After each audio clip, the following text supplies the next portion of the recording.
Okay, so is there any doubt from the previous sessions, or did you go through the content? Yes, sir. Okay, so any doubt? About like when we scale down the MOSFET, Yeah. I can't understand like Mm-hmm. about the relationship between the power dissipation. Okay, so power dissipation. Okay, so yeah, so let me explain. So basically, let me just explain. So now, if you let's forget about the MOSFET. If you calculate, let's just say this is some RC circuit. Okay, so if you are applying some, let's say, AC voltage, some AC voltage, then what is the dissipation in this circuit? Actually, power dissipation in this circuit. So suppose you are charging and discharging. So let's just, so what will happen? So let's say you are like this power supply voltage is there. Let's say you are applying this kind of voltage to the signal. So what will happen to the voltage across this capacitor? So when you apply the positive gate voltage, it will get charged, and it will get charged. Let's say this is V naught. So the voltage, you can write, you can solve the linear differential equation for this circuit, and the like if you charge discharge this capacitor, if you charge this capacitor, then your the uh, voltage with respect to t time is V naught times 1 minus exponential minus t by RC. So this R and C, this RC, 1 by RC is time constant. So now, if you similarly this for discharging, this voltage with respect to t is just V naught time exponential of minus t by RC. So as you wait for sufficient long time, so this capacitor will get charged. So this waveform at the output will be, it will be like this. So if this is the waveform of the input, so this waveform of the output will look like this. Okay, so as you can see, so now, so this is the voltage across the capacitor, V out. So now as you can see, so this is the V out, the green line is V out. So when this V out is equals to V naught or V in, the current will not flow actually. If you see the current profile, then it will be like this spikes are there. These kind of spikes are there.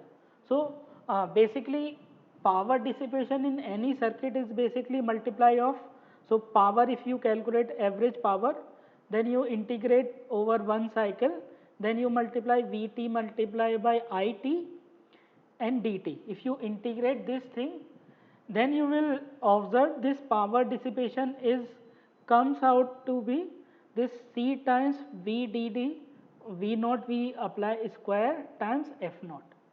So this is your power dissipation in any circuit actually. So is that clear? Up to now, is that clear? Yes, sir. Okay, so this is clear, na? Like how in RC circuit, actually in RC, uh,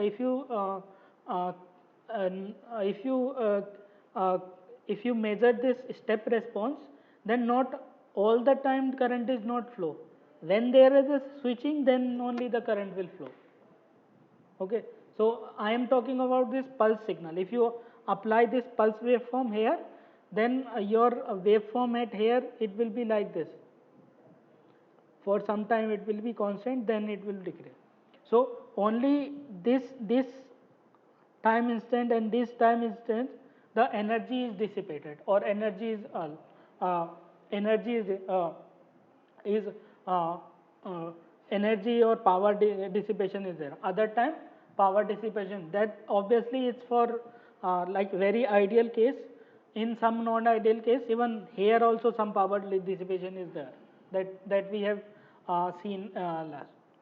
So what? So the we know the power, average power is basically C times VDD square times F. Okay. So now like if you consider the MOSFET, so basically this capacitance, so where this capacitance come, so if you take this diagram, suppose this is the MOSFET, so so as you know this oxide, gate oxide, it forms a capacitor. So basically if we draw the diagram, so this is N plus, this is N plus, and here one oxide capacitance is there. So basically, so to turn on the MOSFET, you need to apply a positive gate voltage if this is NMOS, right? So then what this positive gate voltage do? It will induce a negatively, it will make an inversion region. So to make that inversion layer, we need to charge or discharge this MOSFET. So basically, we need to charge this gate capacitance. So the gate capacitance where this comes from. So so if this is the channel length of this, and if this is the width, if you go in the third dimension, if the width is this one, so if you extend this, then this is the width. So so the gate oxide capacitance, and if you calculate total so if you calculate total capacitance, this is epsilon ox by T ox multiplied by W times L. So basically your total capacitance is related to area of your transistors. Okay, and here also in average power dissipation, this capacitance term is directly proportional. So the lesser you have the area of the transistor, lesser you have average power dissipation in switching. Okay, similarly in the supply voltage also. So now what will happen, uh, so if you so either you can decrease this area by reducing this width and length, but what happens is as you increase like as you decrease length, suppose this is, smaller lengths are there, you are applying suppose 1 volt here. So what will happen is if you decrease the length, then the field in the this region will be high actually. So as you decrease the length, field will be, because electric field is directly proportional to V by L. If you consider, so if you decrease L, then your electric field will become high and high. So what will happen if you don't? So basically, so at every material has a breakdown field, like every silicon oxide or any material has a breakdown field. So what will happen if you don't reduce this supply voltage, if you keep decreasing the area, then this breakdown field may occur. So basically, to like when you are reducing this capacitance, then you need to reduce this supply voltage also at the same time. Otherwise, you will cross those limits. So that's why this, like together when we do this area and width and length scaling, so proportionality we need to scale the supply voltage also. Okay, is that clear? Yes, sir. So now you know the origin, no? Like why we need. So yeah, so now, so now if you are reducing the supply voltage, then suppose like earlier it used to be 5 volt logic or 5 volt transistor, then it becomes 3.3 volt, and then it become 1.2 volt something. Then so now as we are increasing the supply voltage, so in any transistor we can't, so suppose we have only 1.2 volt power supply available, we can't apply larger than 1.2 volt to turn on the transistor. So basically you need to reduce the threshold voltage also similarly. So how you can reduce the threshold voltage? If you can, so the threshold voltage, as you know, it directly depends on this oxide capacitance. Actually, this oxide capacitance, the higher you will have the oxide capacitance, larger like smaller, like higher this oxide capacitance will be. So this threshold voltage was dependent on the upon this C depletion by C ox. Okay, so this is your threshold voltage or N term. So as you decrease this increase this oxide capacitance, your threshold voltage will get decreased.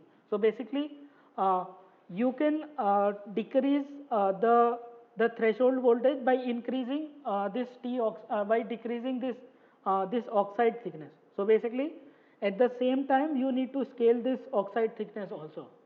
Okay, so these are the parameters. So uh, yeah, so is the this is clear, right? Yes, sir. Yes, sir. Okay. So so yeah, so any other doubt?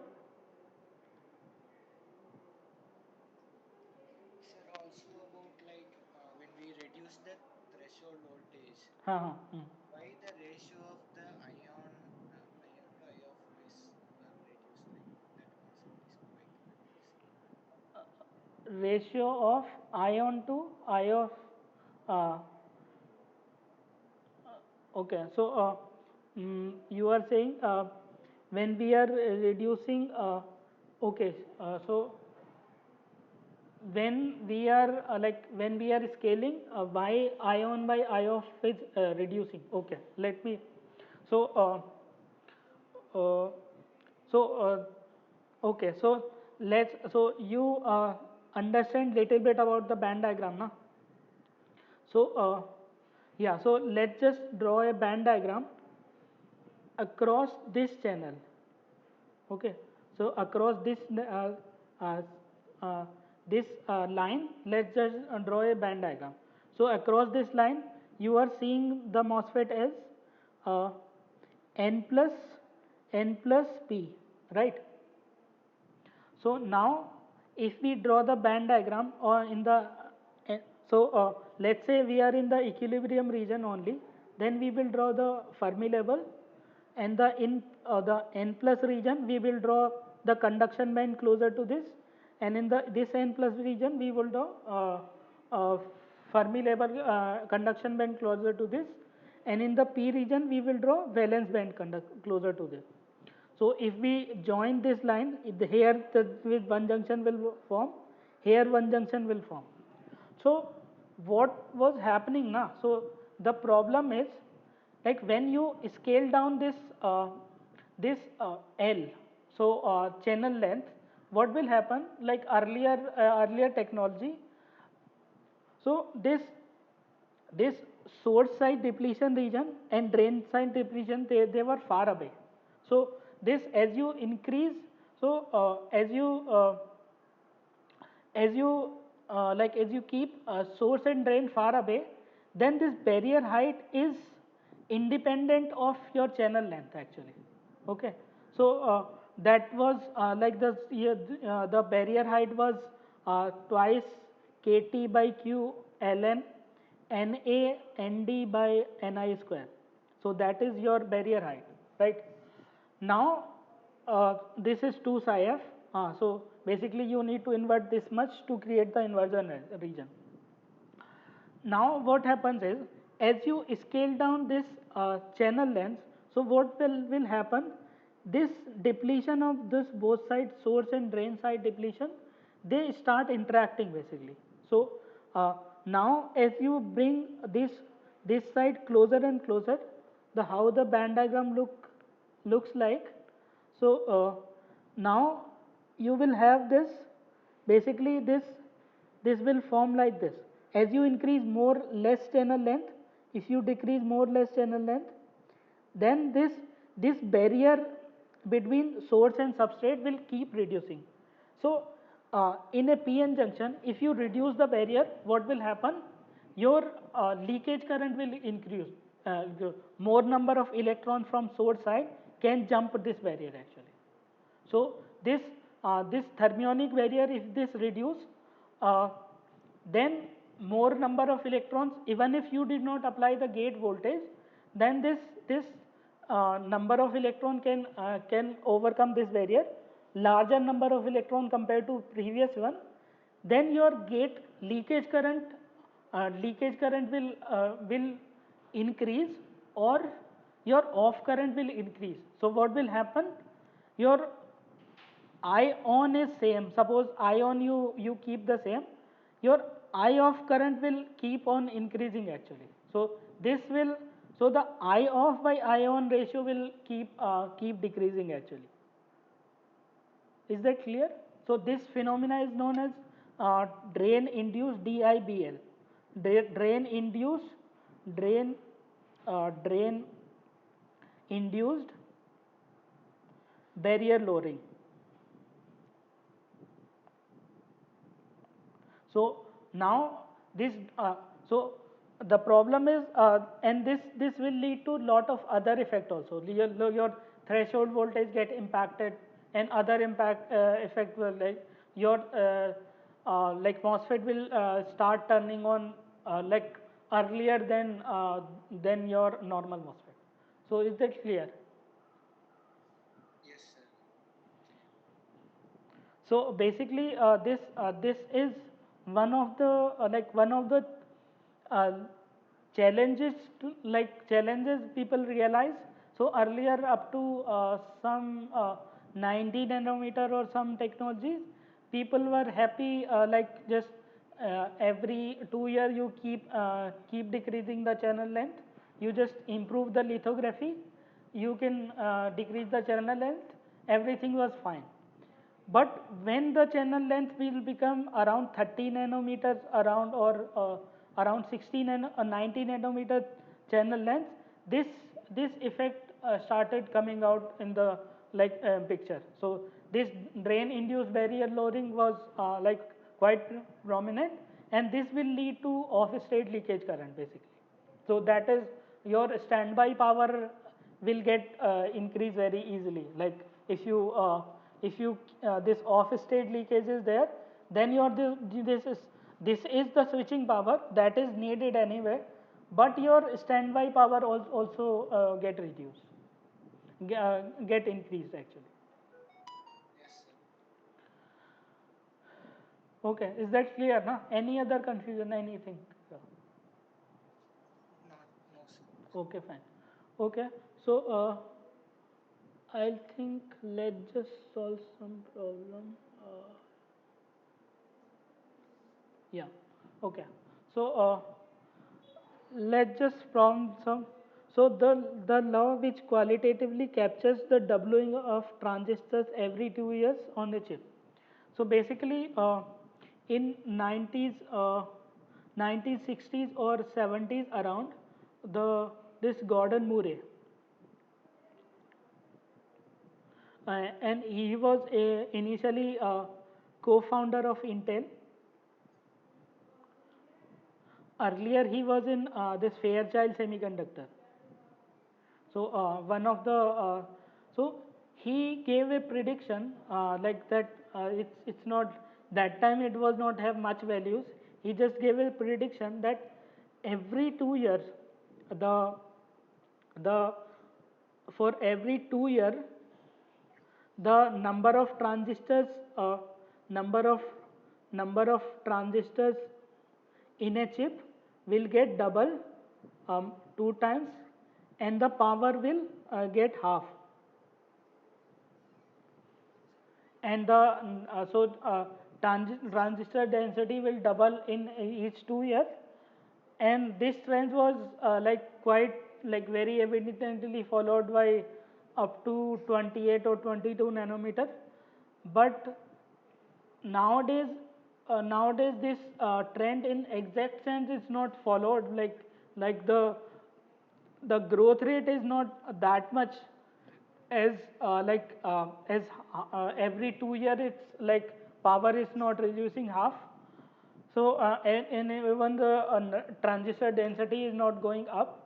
So it is kind of bit saturated, but it's going down definitely. So people are trying different architectures and other those all those FinFET kind of geometry or fin geometries. Those or other even now fork sheet and those other transistors people are trying. But this prediction was like even this like for the legacy sake, this Moore's law is still carrying on, and that legacy is still carrying on, and like industries are releasing their a device portfolio based on that. So this was the Moore's law. So the doubling of two transistors based on this, it was the Moore's law, not the Murphy laws, not the Magneto's laws, Marconi's laws. That was anything else. Other safe options are the. This was the Moore's law.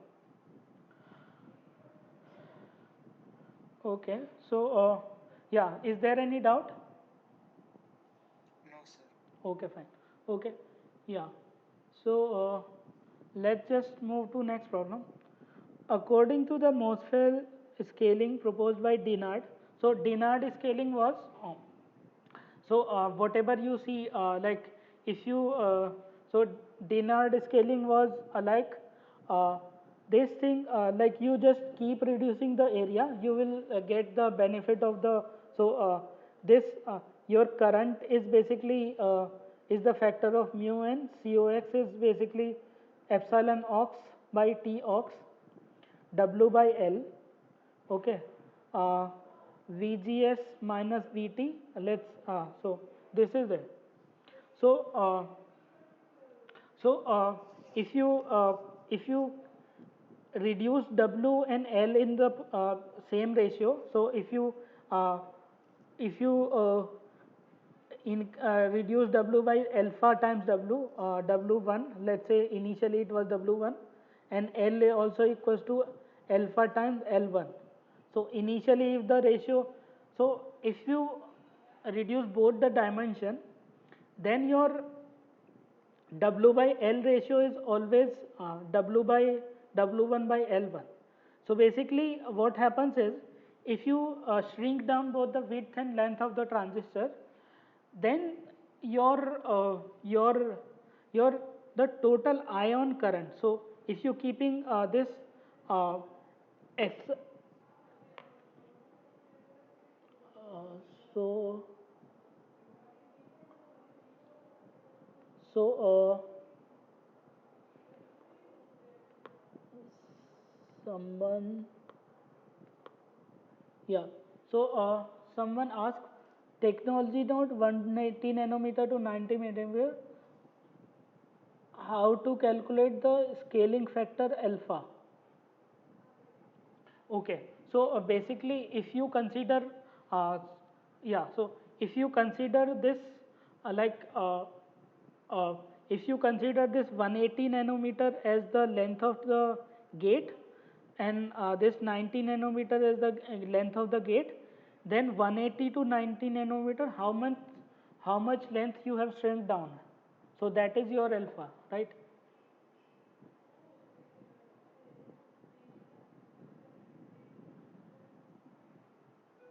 So it is 90, sir. Yeah, yeah, Uh, yes. Mm. Alpha would be 90 here. uh, Alpha will be no so you so L2 is your 90 and alpha times L1 180, so alpha is point 2 point 5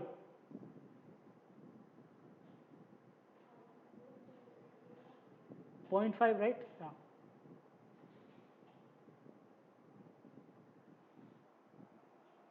Yes, sir. Is that clear, na? Is there no discrepancy, na? No.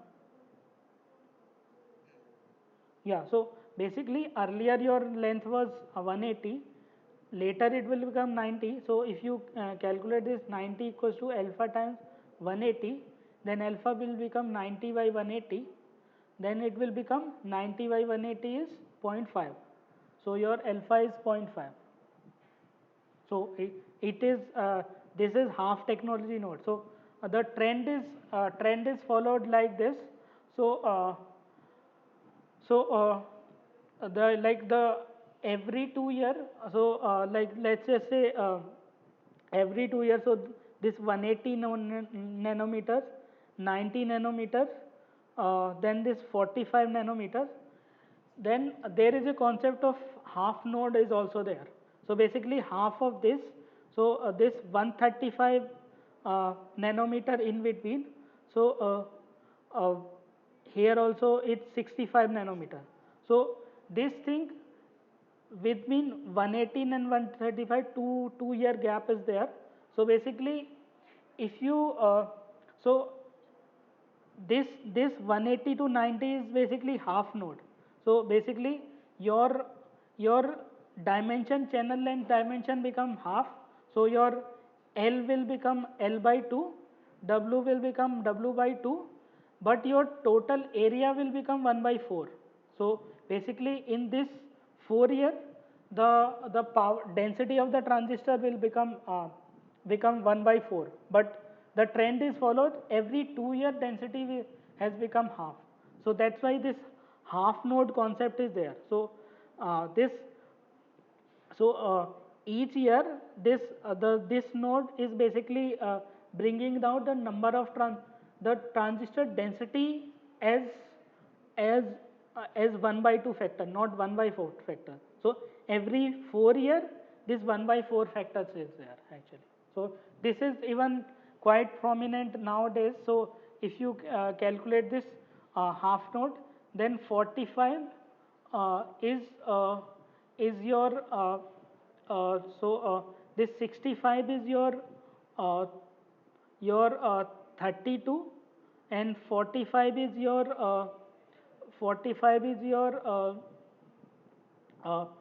22, and if you reduce this 32, then is there is 60 16, and then this is it will be around 12 12. So this is around 12. So similarly you can reduce like each each alternate you need to this is one of the half node, it's node known, like where the transistor density will become half. Length scale has become 1/4 actually. So length scale only the transistor density will become half. That that much that much scaling you need to do. Yeah, is that clear? So basically this parallelly this 90 145 these are one major node, and this is half shrink node actually. 135 65 32 16. So if it is would be 250 to 90 nanometer, uh, how it will be the scaling factor actually? Yeah, so 250 to 19 and actually so like 180 so 180 double of 180 was some 345. So this was 345. Half of this, half node of this was around something 250 nanometer. So basically, like whatever this scaling trend is going on, the like this every 4 year node is not every 4 year length is scaled by half, length and width is scaled by half, and in between that year it is around 1.5 time, like it's half node shrink of that actually. So so somebody asked 250 to 90 nanometer, what will be the scaling factor? So yeah, let me just calculate. So so 250 to 90, so this was the point 0.5, right? So this was the point 0.5, and this scaling factor also you need to calculate. So this 250 to 180 also you can calculate. So you can calculate 250 by 250 by 90, you can calculate, or 90 by 250. what it will come, this 0.1 Sir, 0.36. 0.36, yeah. So Wait. yeah, so it's like 0.36, 0.35 around, yeah. Is that clear? So we need to divide like 250 by 11, right? You can divide, but the thing is like uh, this this this like in the actually like each full node. So this 345 to 180, that is your full node, and this is half node actually. So half node basically they calculate by like by just by like transistor density should double, not just the actual gate length actually. So gate length should be you need to calculate like how much the gate length should shrink down actually. So area is half in this, but the width and length should not be. So you can calculate like this. Alpha square is 0.5. So you can calculate how much the alpha will be, 0.5 square root actually. Is that clear?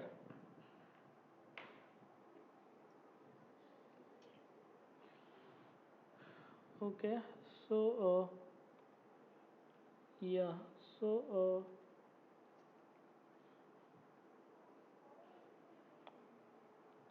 So this normal width and length scaling was like this was known as the Dinard scaling.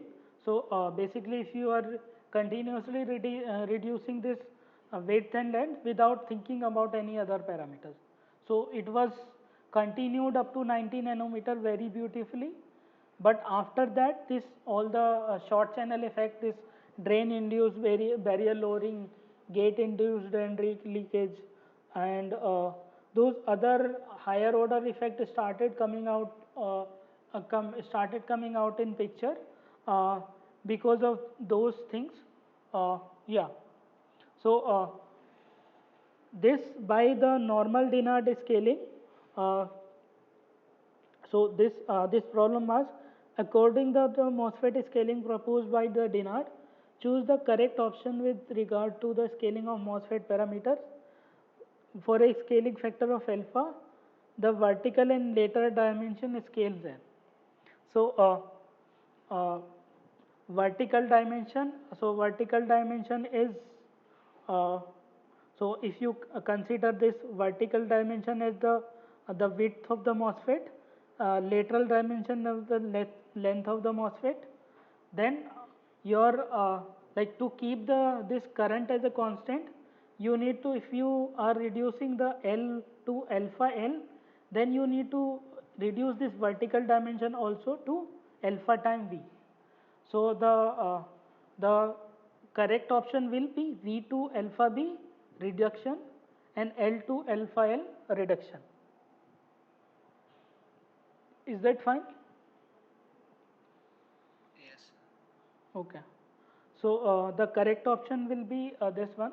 So basically you like this this ion, like this current basically decide, like this current will basically decide your, like how much you can, how fast you can charge or discharge, like how much high current you can deliver to a capacitor, that fast you can discharge or discharge a capacitor. So however, so to keep this I current as a constant, you need to scale down the width and length. So basically, if you keep the ratio same, your total current will remain same.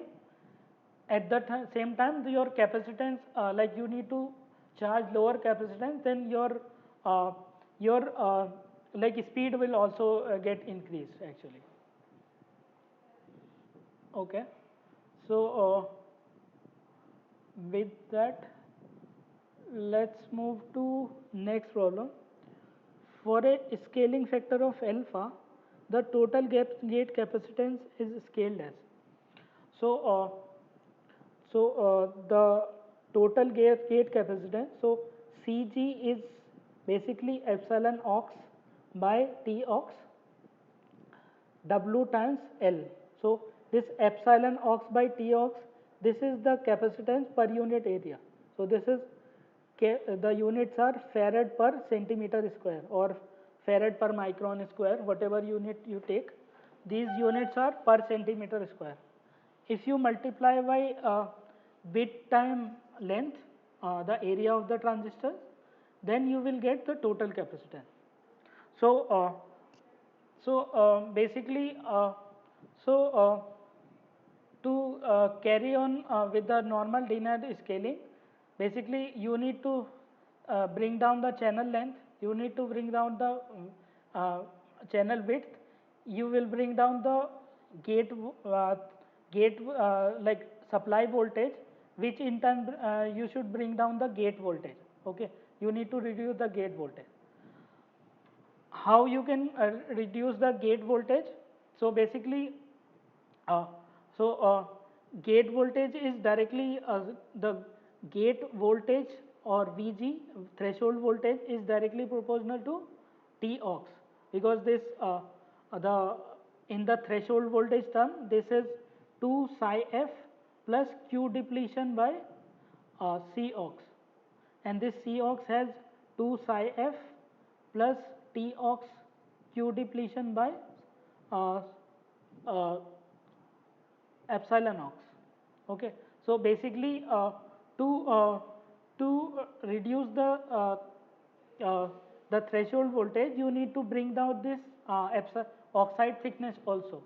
So this so epsilon aux, this is basically the material parameters, directly constant of the gate material, that did not change up to 90 nanometer, but after later 90 nanometers or those technology, they changed this epsilon aux.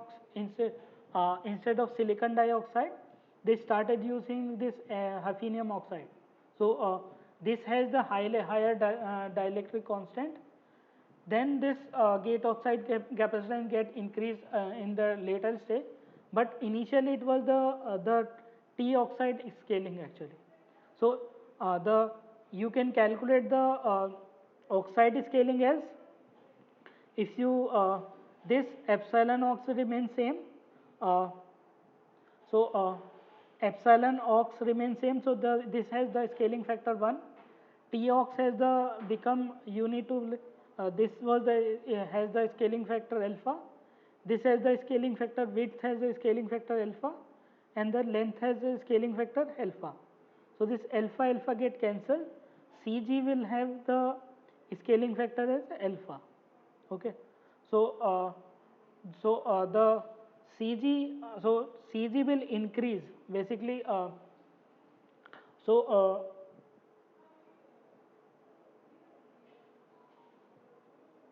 yeah, so Cg, just wait. Uh,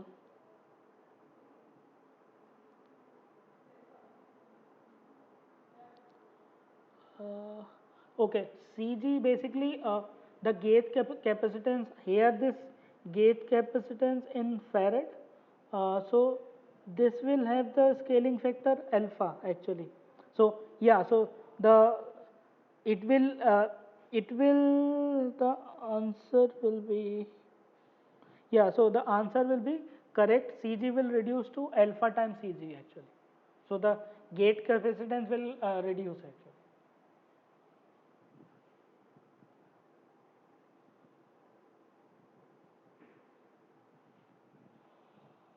Okay, so Sir, yeah, yeah. but in this week, first video, professor said if we scaled out the gate capacitance by alpha, Mm-hmm. the total gate capacitance will increase by around 40%. But here, how can we do एक this? Minute, just wait. Uh,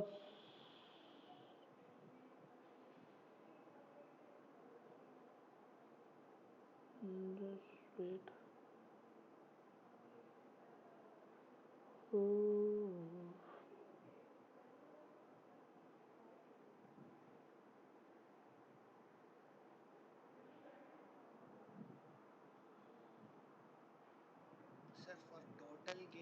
capacitance here has only take the epsilon ox by d ox, not the Oh, width into length. oh, so they have taken this one only. So this will increase actually. So you need to reduce this T ox. So if you are taking without area, then Cg will have like the 1 by alpha factor actually. So if you reduce T ox by alpha times T ox, then Cg will be 1 by alpha times T ox actually. So Cg will increase by alpha times Cg actually. So it will be factor of alpha increase actually. Uh, Maybe I will look next class like what is the correct expression. Do we need to take total area or we need? I will let you know in the next class. Is that fine? Yeah.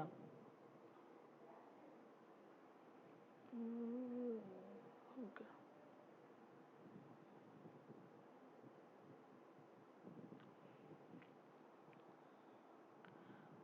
Basically, threshold voltage Tox. Yeah. Okay. So yeah.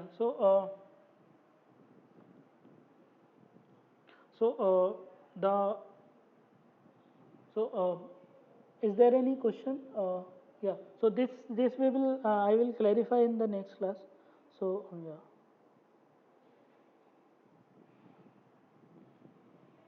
Okay. So is there any question up to now? Okay. Uh, so let's move to next problem. Given below are the two statements regarding the characteristics of short channel MOSFET. Typically, so the answer is the typically the channel length for the short channel MOSFETs are much larger than the depletion width of the source and drain junction. No, so the short channel MOSFET is like when you keep reducing this channel length smaller and smaller. So this is n plus, this is n plus.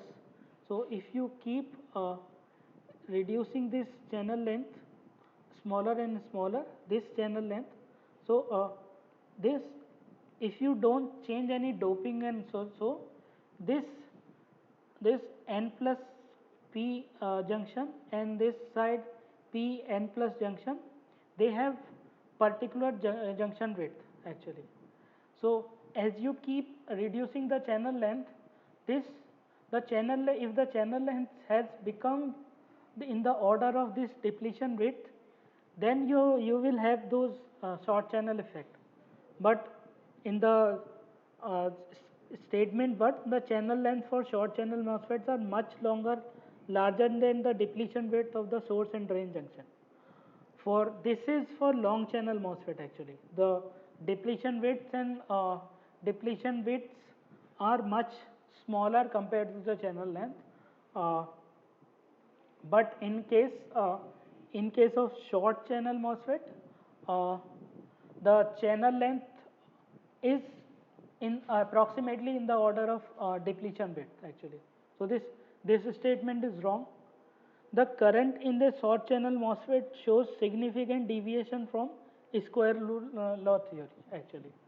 So what happens is, so like as we have drive in the class that after when VDS is so the characteristics for this that after a like after this like after certain VDS, this this current becomes saturated. So now the saturation means it does not increase if you even if you increase the drain to source voltage. So initially, so we initially if we neglect all the second order effect, then your our current IDS was mu n cox W by L divided by 2 VGS minus VT whole square. So this is, so IDS is uh, was proportional to VGS minus VT whole square. So this was for following the square law. But in the current, so now in this basically what does this equation means, that your drain to source current is not a function of, not a function of drain to source voltage actually. So now since this is not the function of drain to source voltage, so initially it was not like that, but as you keep reducing this channel, so what happens is, so so if we draw the band diagram, if you draw the approximate band diagram, exact band diagram in the conduction we can't draw, because then you need to take account of all the those quasi Fermi levels and those things. So let's say if in our when the Fermi level was constant EF, so the band diagram was look like this. So what happens is, so this was the case of long channel MOSFET. So if you apply larger and larger gate voltage, this band bend downward. So if this band bend downward, so this will go like this. So earlier in the long channel MOSFET, this this barrier in the drain to source side, this barrier was not controlled by the drain to source voltage.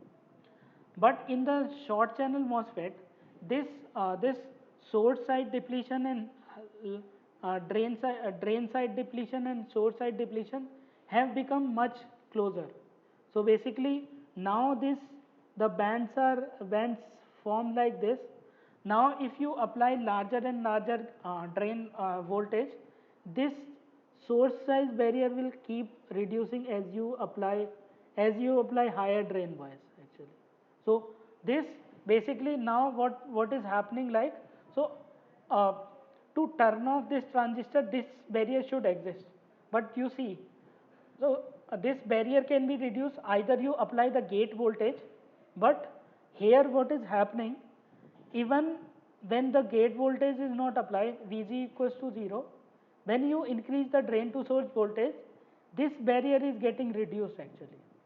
So this is the effect due to the short channel effect only. So now basically your current is getting controlled by the drain voltage. It was, it is not a just independent of drain to source voltage. Now it is a function of IDS is a function of VDS, even in the saturation region actually. Okay, is that clear? Sir, in short channel MOSFET, हाँ हाँ. compared to the long channel MOSFET, hmm. it saturate fast. Does it saturate fast?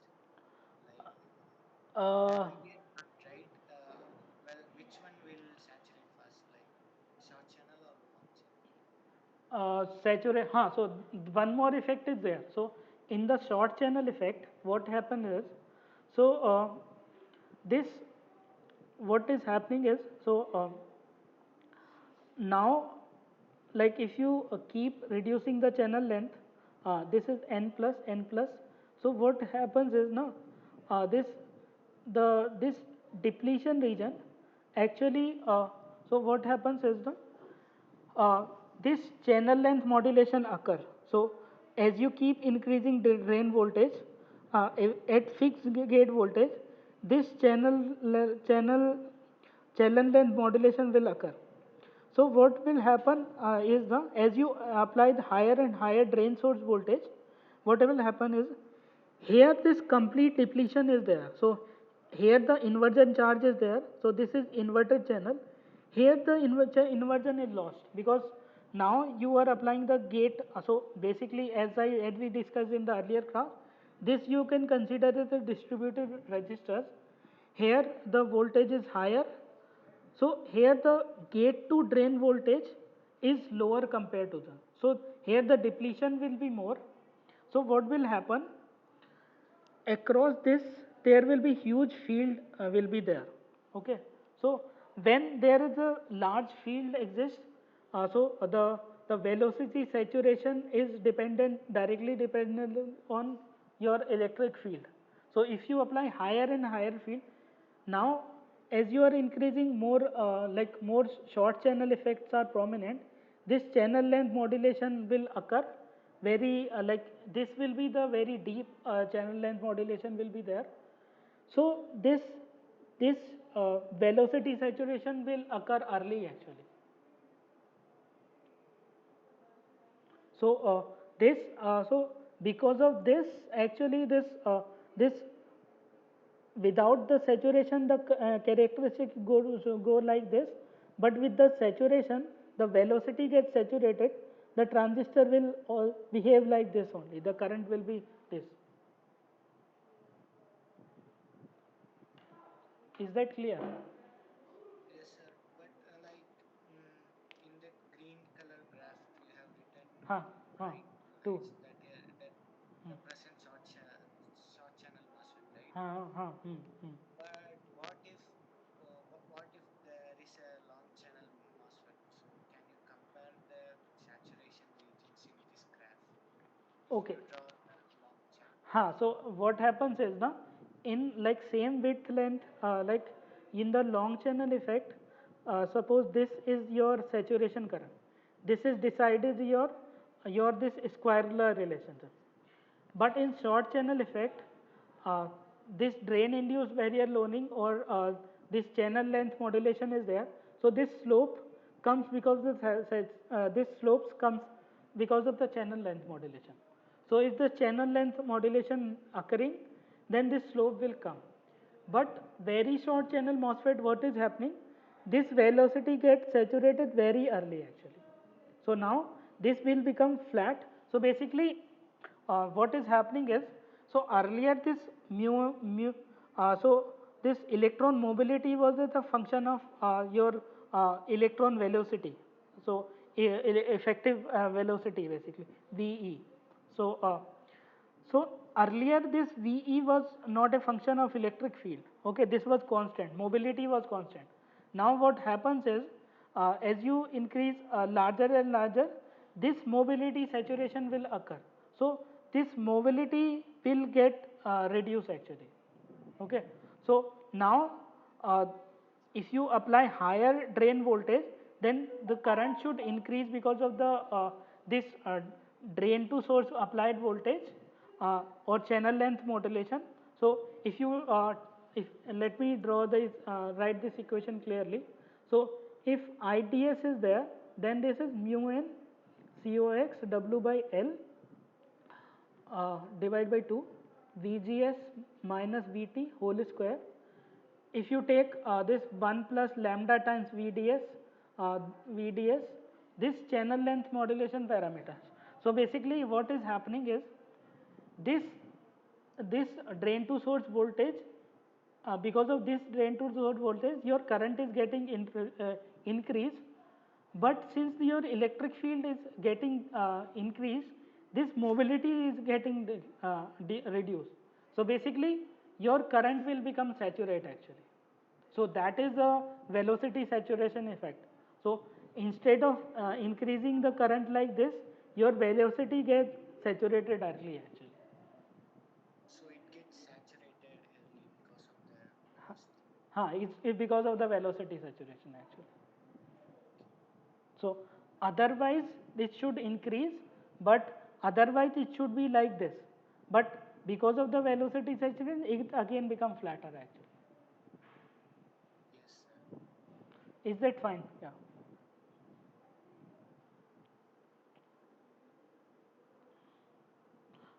Is this clear, no? Clear, sir. Okay.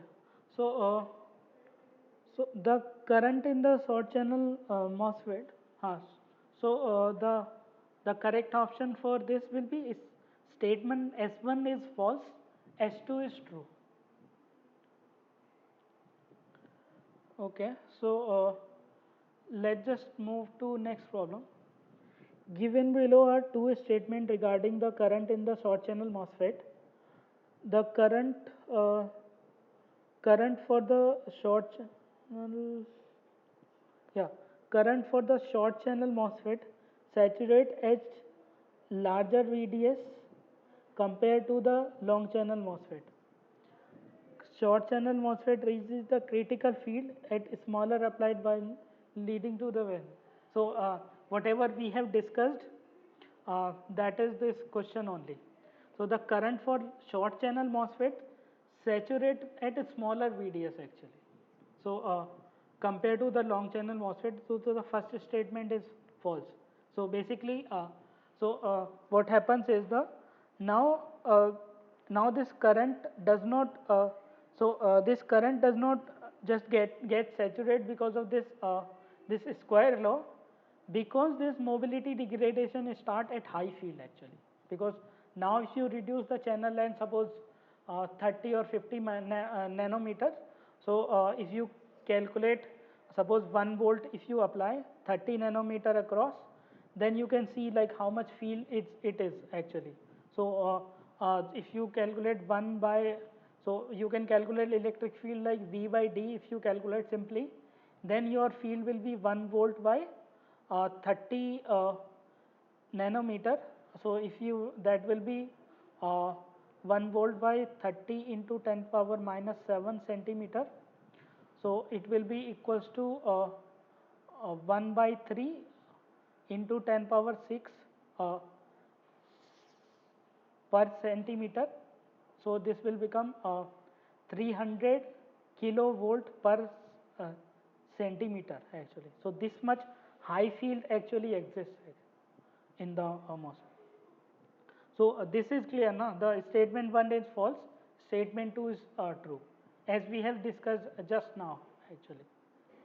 So statement 2, short channel MOSFET reaches critical field smaller levels. So basically, so initially when we assume, so if you uh, calculate the electric field versus mobility, or mobility is basically is the function of velocity, so directly proportional to velocity.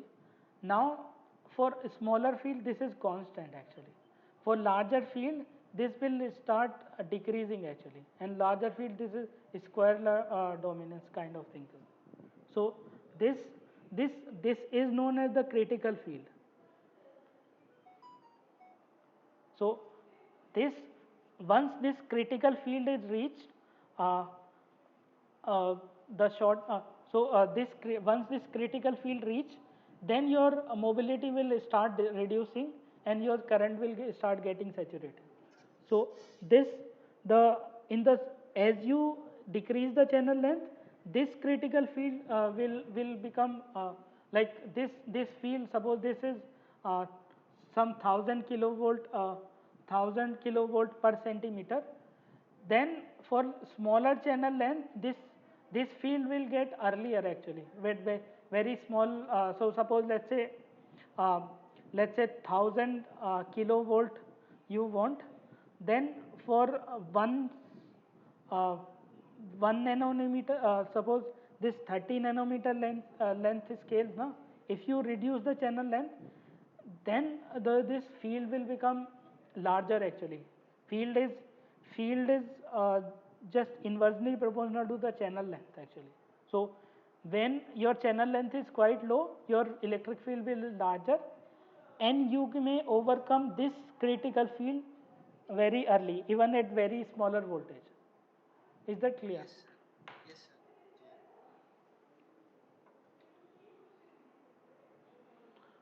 Clear. Okay, so let's move to next problem. Yeah. So in the figure below, the VDS and IDS for two MOSFETs are plotted. VGS is 1.8 volt. W by L ratios for the both the MOSFETs are equal. The following question based on given data. So this is given as 180 nanometer NMOS. Uh, Identify the type of MOSFET corresponding to the curve in given. So the based on the option we need to find which one is short channel actually. So as we can see, like in the MOSFET 2, so ID is basically mu n CoX W by L VGS uh, minus BT whole square 1 plus lambda times VDS. So if we for long channel MOSFET, this lambda factor is inversely proportional to 1 by L. So this for long channel MOSFET you can neglect this factor actually. So in the long channel MOSFET, this current will saturate follow the power square law function, but in the case of short channel MOSFET, this saturation, because this critical field will get reached early, this saturation current will become lower compared to the this WL I ratio is the same, COX is the same, threshold voltage is the same. Only the difference is the channel length actually. So if the this one transistor is a short channel length, then this saturation voltage will reach earlier actually. So as you can see, this drain to source saturation will reach earlier compared to this one. So the MOSFET, so based on this, the MOSFET one will be long channel and MOSFET 2 will be short channel. Okay, is that clear? Yes, sir, clear. Okay, so choose the correct option. Choose the correct option with regard to the critical field at which velocity saturation occur in a short channel MOSFET. Uh, so the so the this critical field, so basically this when this mobility started getting mobility start reducing, this is known as the critical field. So in the long channel MOSFET, the saturation is because this channel will get pinched off. Okay, so the square this current become constant, your like your channel will get pinched off and you will get the constant current. But in the case of short channel MOSFET, these two effect, these two counter effects are there, then uh, your uh,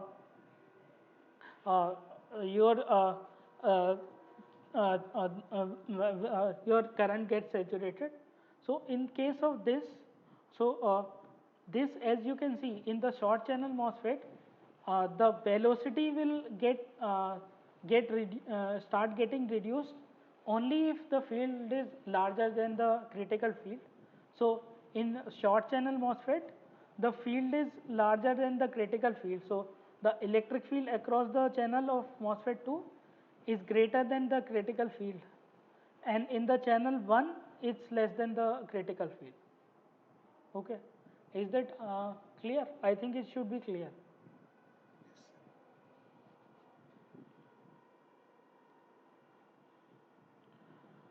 sir. So the the approximate for the same problem, uh, we need to find the approximate VD set for the MOSFET is. So we can just from the plot we can see like where this the curve will get flat, that is the VD set for MOSFET 1, and the other one is this. So it is for MOSFET 2 it is around 0.5, MOSFET 1 it is around 1.2. So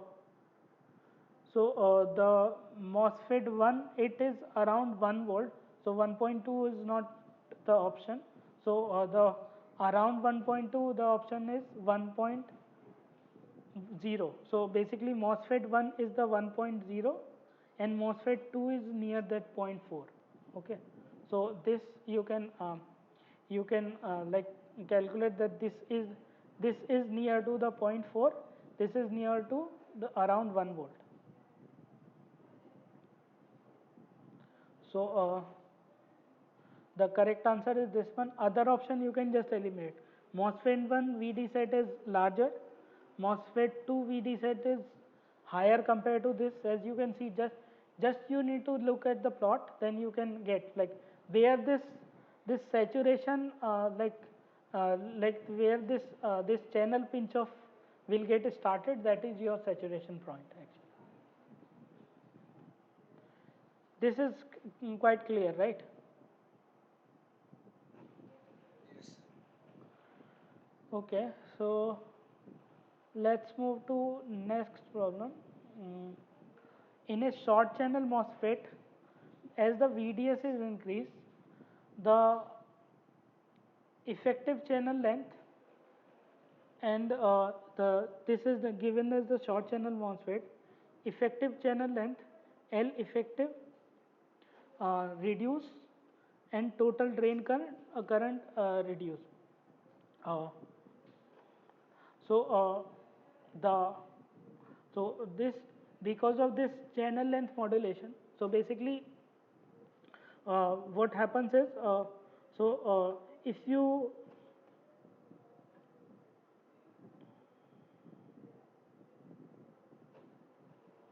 uh, yeah, so if you calculate like this, so if you decrease the so if you so basically if you decrease the effective length channel length, so basically this is n plus, this is n plus. Here how the effective channel length, as you apply more and more drain to source voltage, if this is gate, if you apply more and more drain to, if you increase this VDS, this channel length modulation will start occurring. So your L effective channel is now this much only, where the inversion is taken place.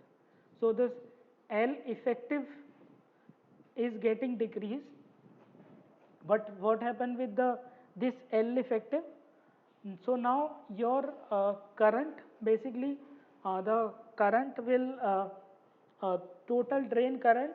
So if you decrease the channel, effective channel length, then your drain current will get increase actually. So this so if you calculate the ID set, let's say assume in the saturation, then this is mu n COX W by L, some VDS minus something parameters, some square root parameter. So now this L is L naught. Earlier let's say it was the L naught. So now this L naught 1 plus alpha times this. So now if you uh, calculate this, uh, so this alpha is negative, so this is minus alpha. So then if you take this to upside, mu n COX W by L naught 1 minus alpha time minus 1. If you expand binomial, then you can neglect higher order terms, then this will become 1 plus alpha times. Okay, so now as you reduce so this is the channel length modulation parameter basically. So this channel length is so basically you can assume this as a function of VDS. So basically as you increase the channel length, that is the effective channel length, this is known as the effective L effective channel length, it will get reduced, and this VDS you need to put. So basically your current will get increased actually. So if you expand this binomial, your current will get increased actually because of this short channel length. But if you consider more short, this velocity saturation effect will start coming to picture. Then your what will happen is then your current gets saturated. So this channel length modulation is compensated by this mobility degradation or mobility reduce. Is that clear?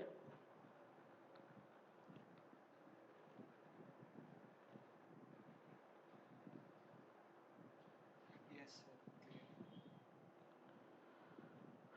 Clear. Okay, so let's move to next problem. In year 2007, high K dielectric was introduced in the 45 nanometer technology primarily. So before 45 or 90 per se, uh, people were just doing the linear scaling actually. So basically, what was the linear scaling? So if we draw this as in the 3 dimension, so this if we consider that uh, is the this is the width, this is the length of the channel, and this is the T-aux. So basically, what we were doing, so two things are width and length was getting shrink and shrink. So length was alpha time L, width was alpha time W. Then you need to reduce the supply voltage. So basically, you need to reduce the threshold voltage also, and your threshold voltage is your VT. If you consider, then this is equals to uh, your threshold voltage is dependent on 2 times psi f plus T aux QD, that is dependent of 2Q ND epsilon SI 2 psi f divided by C aux. So the threshold voltage was directly proportional to this oxide thickness basically. So to reduce this threshold voltage, you need to scale down the oxide thickness. So initially, when the this oxide thickness, people keep reducing the oxide thickness, but after some time, this has reached to around 10 angstrom or kind of oxide thickness. Then what this happen? This the this silicon dioxide earlier was used in this all the logic transistors. So this has the lower dielectric constant. So basically, to reduce the threshold voltage further, this reducing this thickness of the oxide will lead to higher leakage current. So this the only few number of atoms were there in the gate oxide region, that even the tunneling probability also become higher through the gate actually. So then this tunneling current through the gate also increase, and your electric field will also become larger. Then so what people thought that now let's not decrease this gate oxide thickness, let's just increase the epsilon naught of the gate oxide, dielectric constant of the gate oxide, to reduce, to continue scaling with this threshold voltage. Okay, so for that, this high K gate dielectric was used. So uh, this hafnium oxide HF42, HF some XO2, some variation people use. This has dielectric constant around 20 to around 35 dielectric constant is there. So that was used, and it was like in the memories or flash memories. It was used earlier for the memory case, but in the logic it was like introduced quite later in the time, around 2007 or 4 5 6. So basically now what you can use, so if you use higher oxide, so basically your threshold voltage is basically depend on the this ratio of this T aux by epsilon aux. So let's say if you can if you want to keep the threshold voltage as same, let's say this has the one case you have taken silicon dioxide. So the this threshold voltage for one case, it will be T silicon dioxide by epsilon silicon dioxide is equals to the, this ratio should be same. So this T high K by epsilon high K. So you can calculate.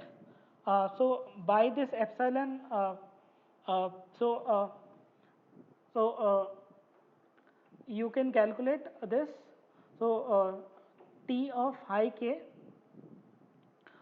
you can calculate this with epsilon high K divided by epsilon SiO2 multiplied by T of SiO2. So this, if you bring down T of high K by T of SiO2 is basically equals to the epsilon of high K divided by epsilon of SiO2. So this term T of high K divided by ratio of T of SiO2 is known as the equivalent oxide thickness actually. So so this this the term signifies if you use like high K in terms in place of like to keep this like suppose you are using let's say one case you have dielectric constant as uh, uh, as 4, let's say, other you have dielectric constant as 220. So what will happen to keep this let's say uh, for uh, let's say some 0.7 volt threshold voltage, you need this T ox by epsilon ox ratio by something. So let's say 4 by like let's say you need 0.5 this ratio. Okay. So now for silicon, so this for 0.5 ratio, you need T of SiO2 will be equals to epsilon SiO2 will be 4. So you will have this 0.5 mm thickness, right? So for this ratio to be 0.4, you need thickness of SiO2 as zero point 0.5 times 4. So this much thickness, suppose some nanometer you need. Similarly, if you use high K dielectric, so the same 0.5 0.5 ratio, you can have thickness of high K by 20. So you can calculate this ratio, this high thickness of high K dielectric divided by dielectric constant. The thickness for the same threshold voltage, you can have this thickness, and that is just 0.5 times 4 times 5. So this thickness is 5 times larger than uh, your silicon dioxide thickness. So if you use the silicon dioxide, then you need this much thickness, and if you are using high K, then you can tolerate 5 times higher oxide thickness. So basically you have more margin so that you can reduce the thickness, you can reduce the supply voltage more without increasing the leakage current actually. So is that clear? So this is known as the equivalent oxide thickness or EOT. EOT. Yeah, this term you will heard very commonly about the equivalent oxide thickness. Is that clear? Yes, sir. So this is clear, na? You just use in ratio. If you keep same, then you can use like you have basically higher margin.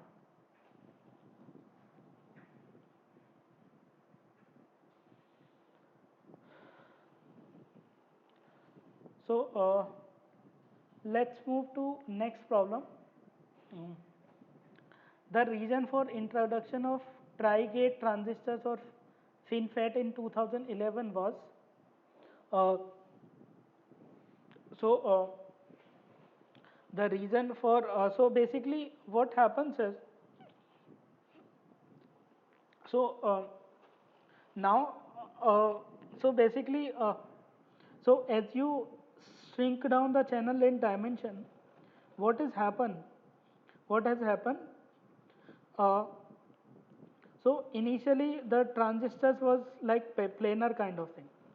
These planar transistors were there.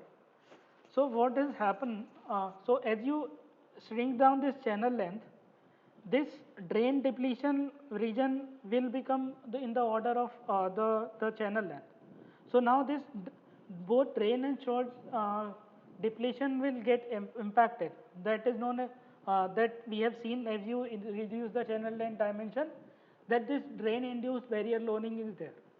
So this drain induced barrier loading, what it does is, it basically, so basically now what is the factor?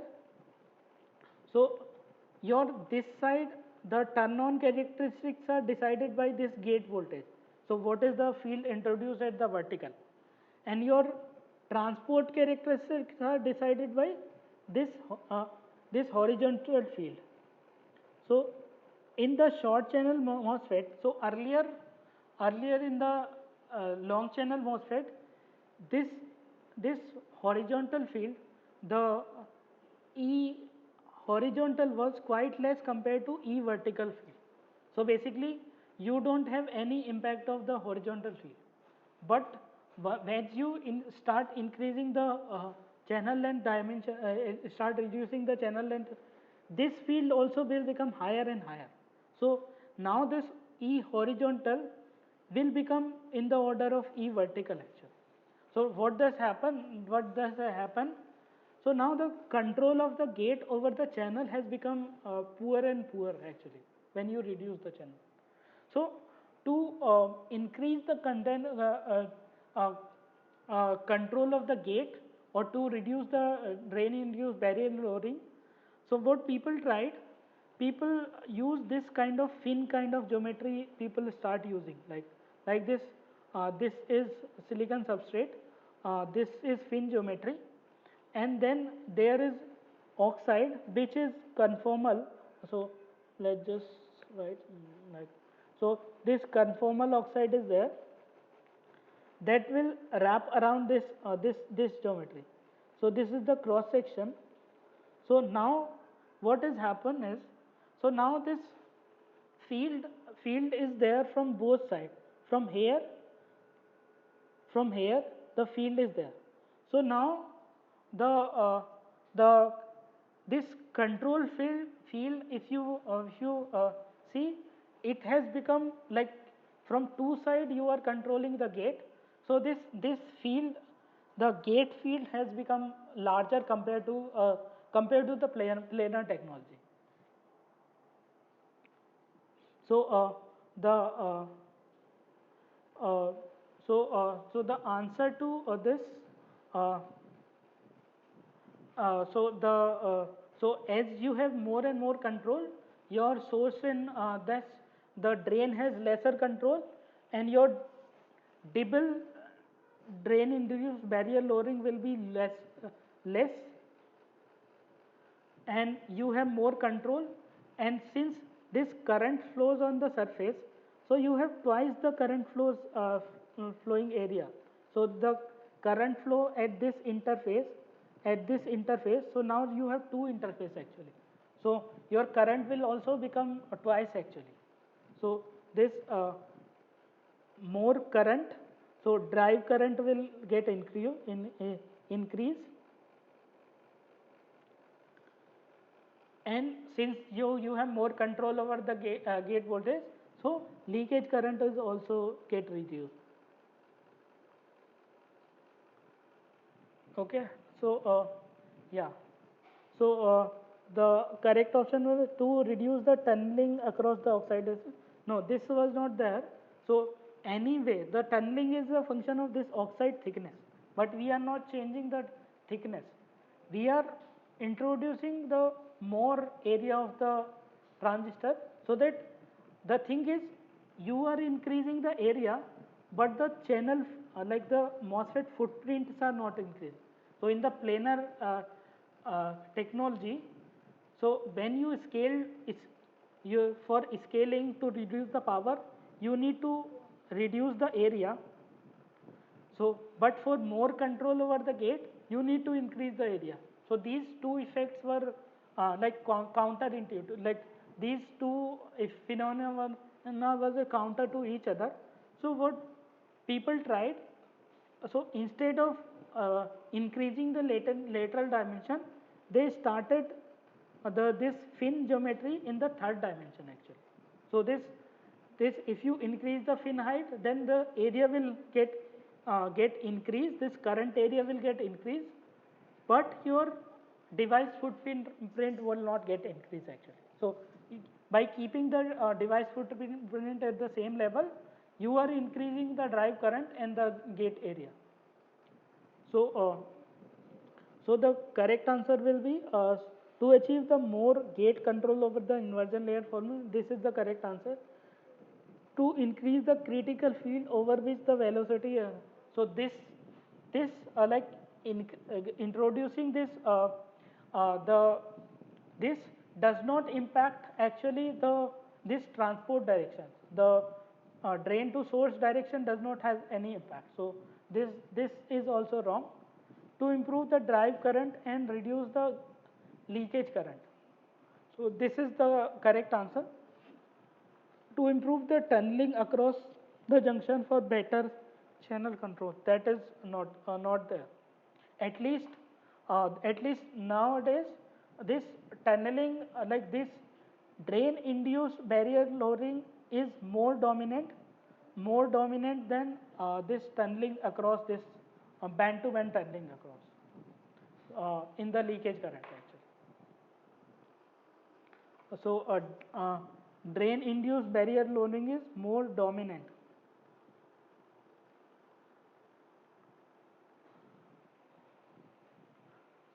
Okay, so yeah, so is this clear? Is there any doubt up to in this? Clear, sir. Okay. Yeah, so you can search for like FinFET geometry. You can see like those 3D kind of structures. Uh, Even if you do basic Wikipedia, then you will. So in the FinFET kind of or Tri-Gate kind of structures. So this Intel introduced this in the 22 nanometer technology. So that was not ideally Tri-Gate. It was like triangle shape channel was there. So like it was like this. So this it was the like this kind of channel was there. If you see the image of the 22 nanometer this technology, so that was not ideal Tri-Gate, but now the this has the because of this the this H process has improved quite a lot. So the problem with the earlier H process was that getting this very sharp profile. So ideally you want the your height channel height like this, but you will get like this. So at the initial process, this much sharp profile was not possible, but nowadays with this process, this is possible. So you can get very uniform vertical kind of channel is possible in nowadays technology.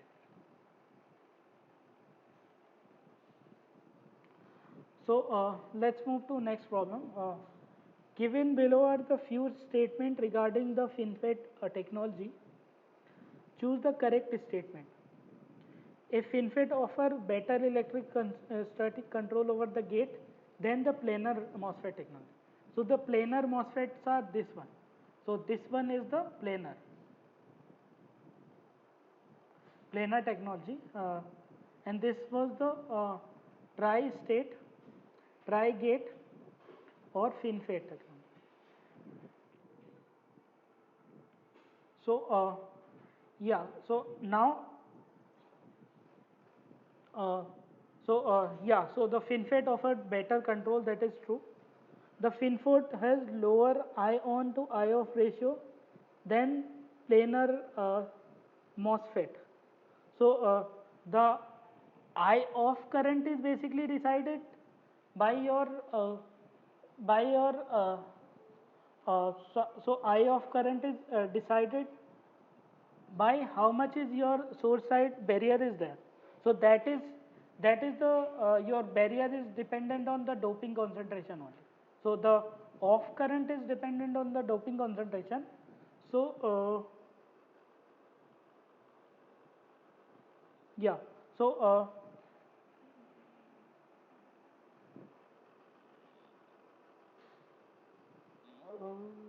yeah, so So this is not true. The FinFET has lower leakage current than the planar MOSFET. So yeah, so this has like lower leakage current. So yeah, so the it has better gate control. So means there is a better like turn off is better.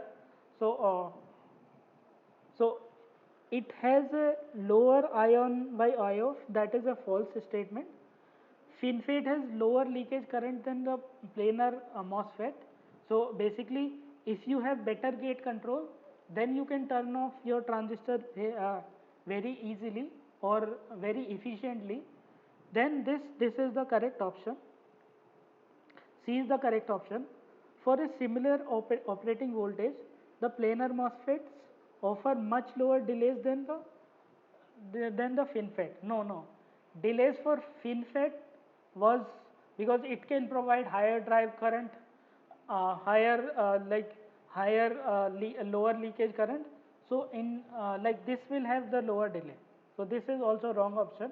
So the correct options are A and C actually.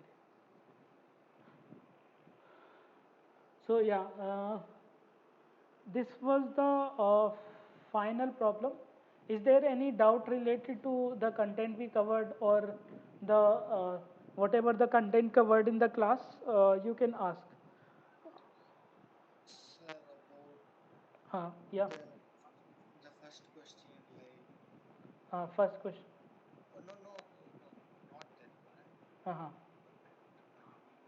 This one. The that 250 nanometer and 90 nanometer, I asked the previous one, right? Like, I can't able to understand between the scaling factor and the power dissipation. Scaling. Okay. Yeah, like because like from 250 to 90, 250 to 90 nanometer, we are finding the scaling factor by dividing 90 by 250, right? And how to derive the power dissipation for this? Power dissipation factor. Okay. Yeah, for this 250 to 90. So basically 250 to 90 you can calculate this alpha, right? Oh, alpha is basically with 250 by 90, right? Alpha you calculated. Now your oh just wait. My iPad got turned off. Let me just uh, let me just put a charger actually. Just wait. Let me fetch a charger. Yes, yes, sir.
Yeah. So now is it visible? Yes, sir, visible. Okay. So yeah. So so basically the power. So to calculate the power scaling. So yeah. So now if you see, uh, so let's just see. Why is not-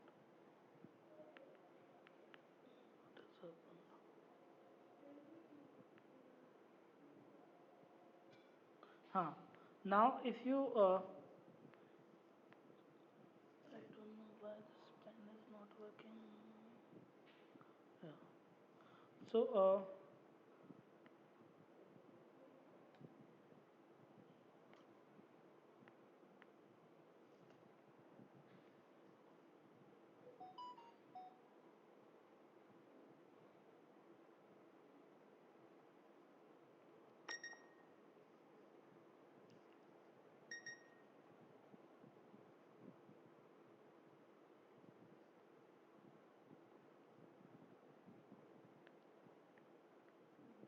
huh.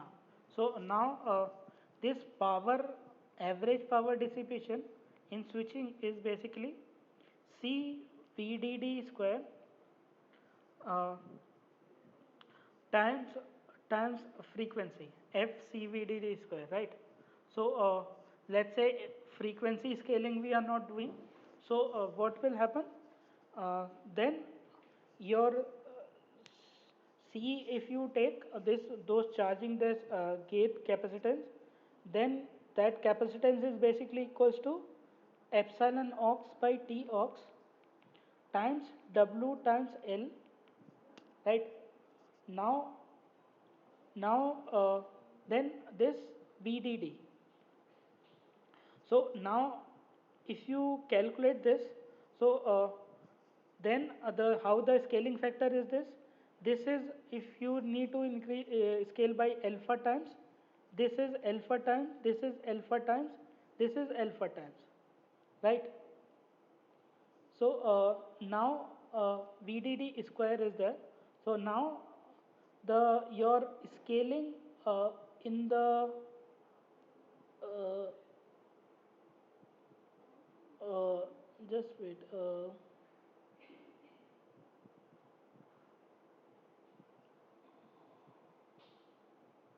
So just frequency.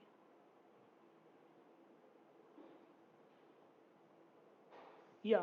So this thing. Yeah.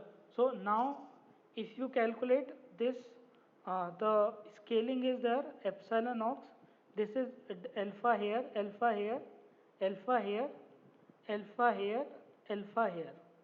So this one alpha get cancelled here, and your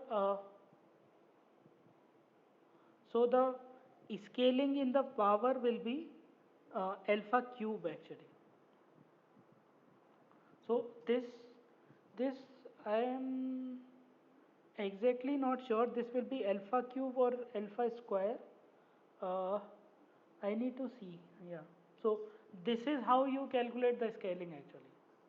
The So, but huh. yeah, no, but if it's from 250 to 90 nanometer, the scaling factor would be like 250 by 90, right? 250. 90 by 250, which Hmm. one? Hmm. Hmm. Hmm. Hmm. Scaling factor by 90 by 250, right? 90 by 250. Hmm. So there are places where you put alpha, there we need to put the 0.36, right? 0.36, yeah. So it would be like alpha square or alpha cube. It may be alpha because this frequency terms also have this, since we have assumed this as a like independence of the scaling factor, but as this is not independent of the scaling factor, this frequency also has scaling factor. So that if you take, but this normal, like normal this node naming initially na, they were just in terms of density of transistors only. So, like in this, from here to here, density was reducing 1 by 4th of that. From one node 345 to 2, density was becoming half actually. So every 2 year density was becoming half.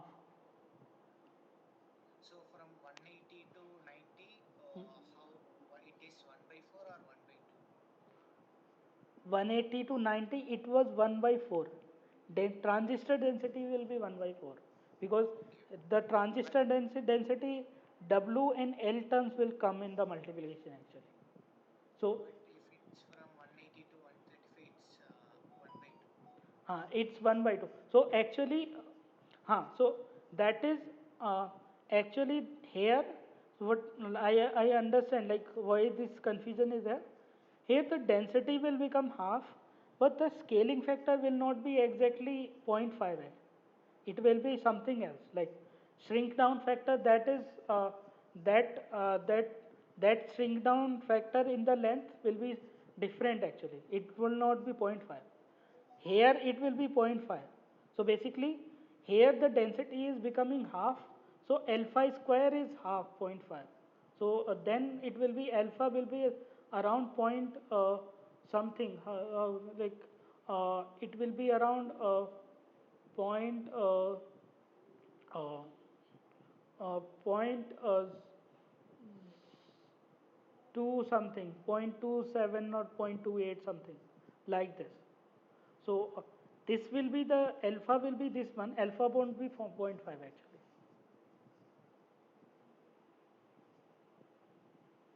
And this this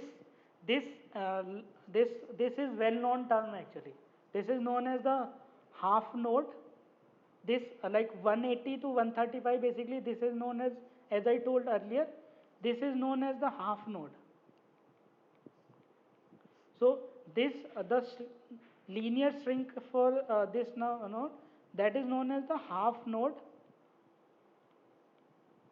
scaling factor.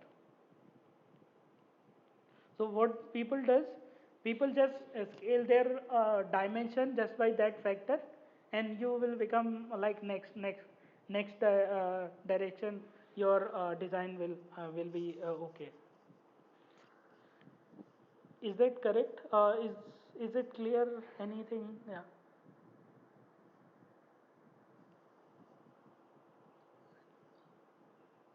just this scaling factor is very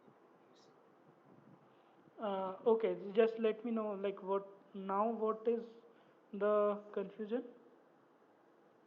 Like, could you please explain this once again in a clear manner because here everything is confusing. Yeah. Everything is like cluttered. Let You're trying to explain, but everything is everything is cluttered. Okay. So uh, let's say 180, 180 to 90. So we have in between 135 is there. So for 90 to 45, this half node is there.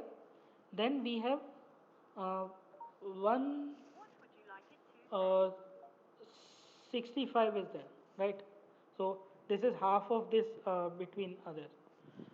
So in this basically that each so this nodes comes each 2 years.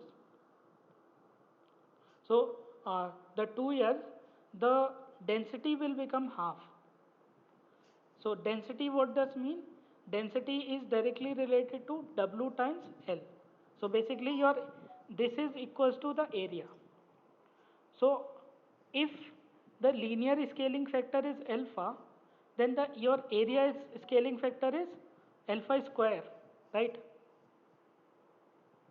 So you need to put yes. alpha times W naught times alpha times L naught equals to A something. So this will become alpha squared times W naught into L naught. That was initial area A naught. So your scaling factor in the uh, density was alpha square. So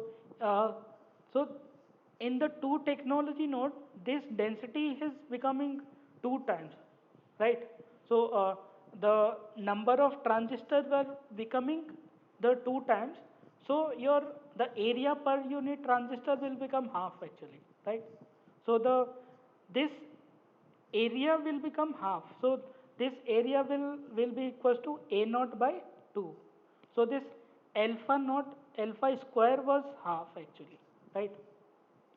So then you can calculate for half node what is the this square root of 0.5 will be your this is 1 upon 1.4, that is uh, uh, it will be 1 uh, 0.17 something, yeah. So the alpha factor will be around 0.17, alpha will be around 0.17 from this 180 to 135 node actually. It won't be zero point 0.5. Is that clear?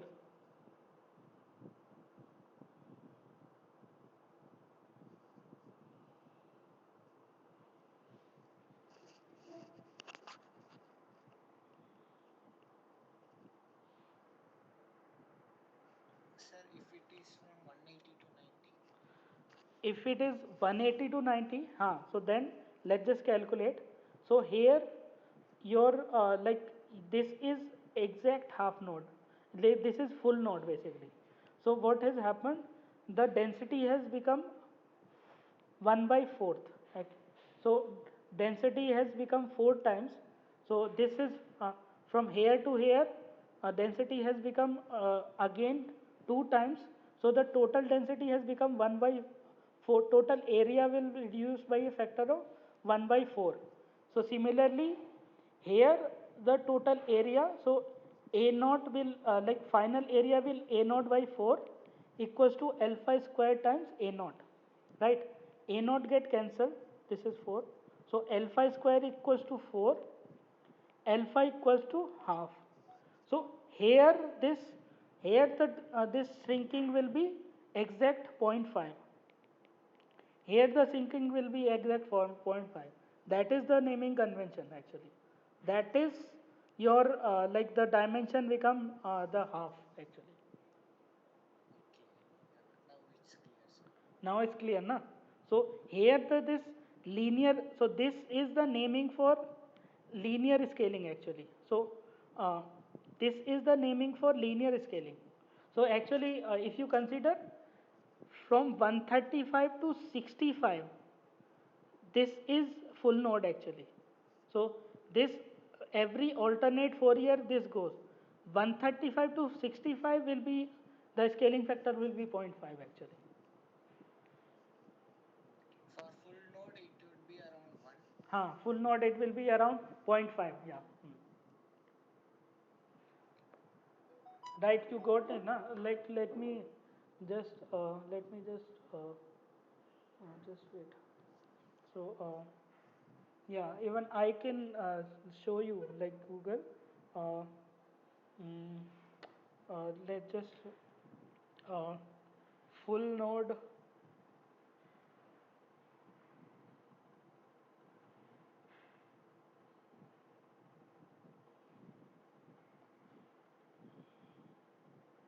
So if you consider this, na, if you see this, so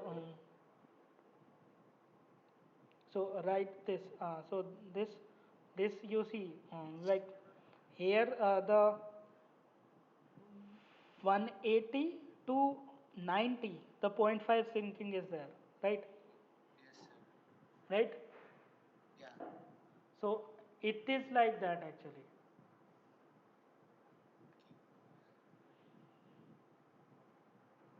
Okay. So 180 to 130 or 135, different people call it differently. Here the actual dimension does not reduce by half. It's like dimensions are around zero point 0.3 something factors is there.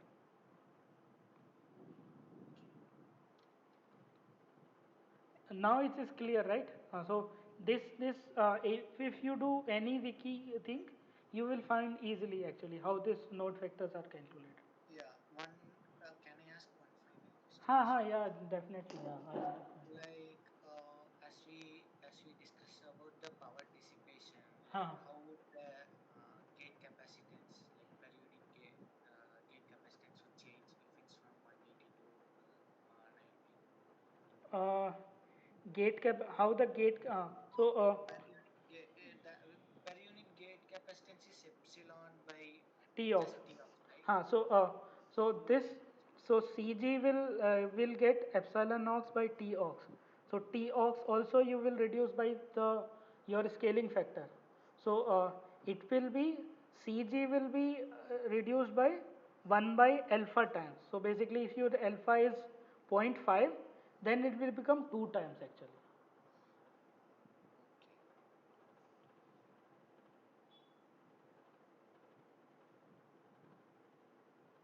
Okay. This thing is clear, right? Yeah, yeah, it's clear now. Okay. Okay, so I think yeah, we are like just right on the time. So you have any question, then you can ask, or we can close it. Okay. Yeah, that's the question. Okay, thank you so much for listening.